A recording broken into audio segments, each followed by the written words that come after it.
Hey, what's going on, party people? Wait a minute. Let me just gotta put my head on right now. But anyway, hi guys, Brandon Croker here. I know it's been a while since I posted a full video here on this channel, but I figured I'd do that in this case because I just saw the new Lilo and Stitch live-action CGI hybrid remake the other day, and I have some notes about it, to say the least. I think the last video I posted on here was about the Mufasa remake, which was all the way back in December. So I guess anytime a new Disney remake comes out, well, almost anytime a new Disney remake comes out, I guess it only makes sense for me to make a full video about it, or at least as full as it can be. I don't know how long this video is going to go on for, but yeah, I saw the new Lilo and Stitch, and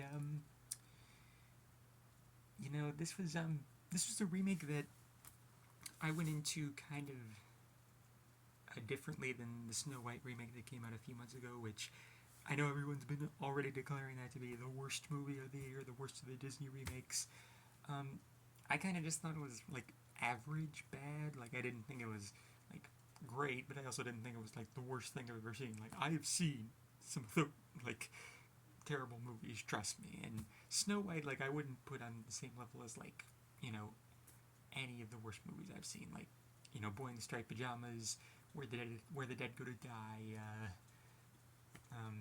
the Beverly Hillbillies movie that came out all the way back in the 90s, which I don't know if anyone even knows about that movie, or even talks about that movie much, but yeah, in terms of the Disney remakes, Snow White is definitely not on the level of Maleficent or Alice in Wonderland.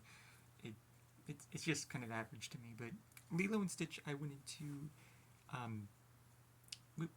with a little bit more optimism, and it's interesting because of all the Disney movies that have been made into remakes, this is the only remake that I went into where I actually have watched the original movie in theaters all the way back in the summer of 2002, and it's the original Lilo and Stitch is one of my all-time favorite Disney movies, and it's one of my favorite movies, period. So, you know, it's just so great. The animation, the characters, the story, the music, the atmosphere, the Hawaiian atmosphere is just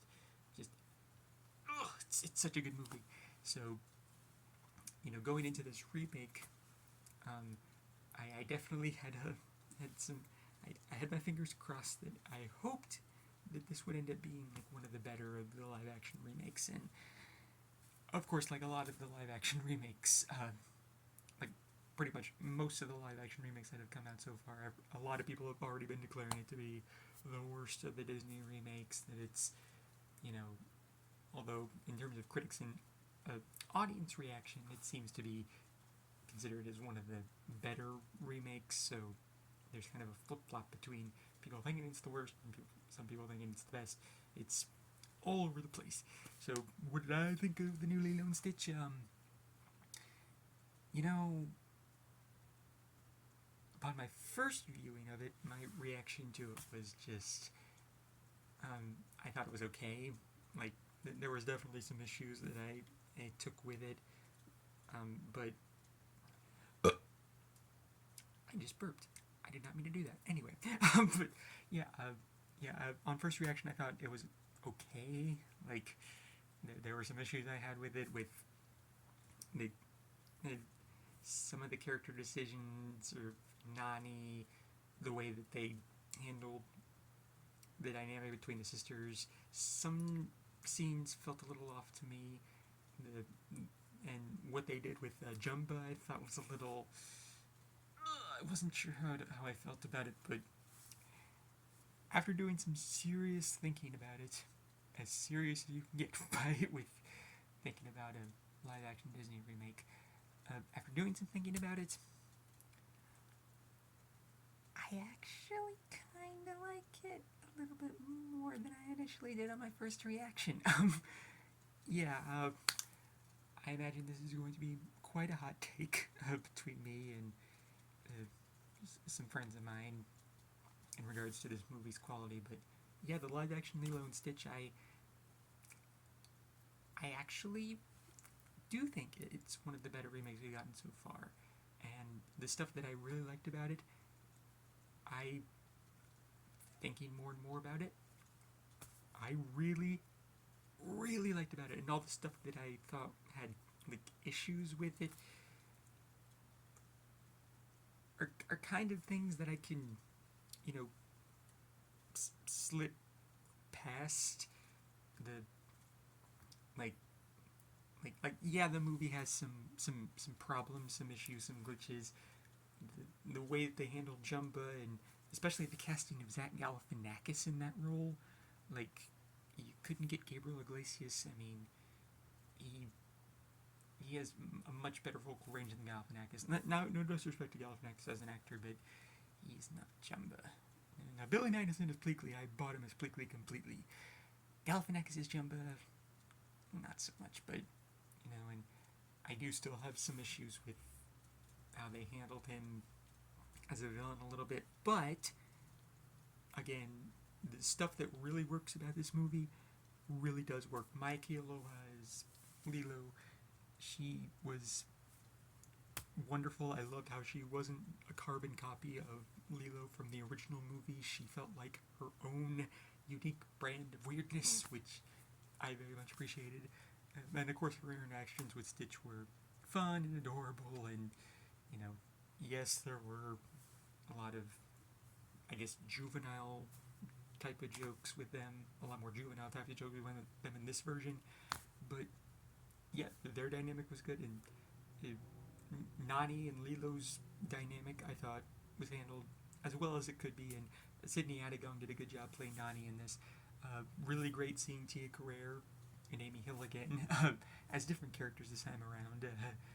Tia Carrere as a social worker, Amy Hill as Grandma Tutu, David's grandmother, and Lilo and Nani's next door neighbor.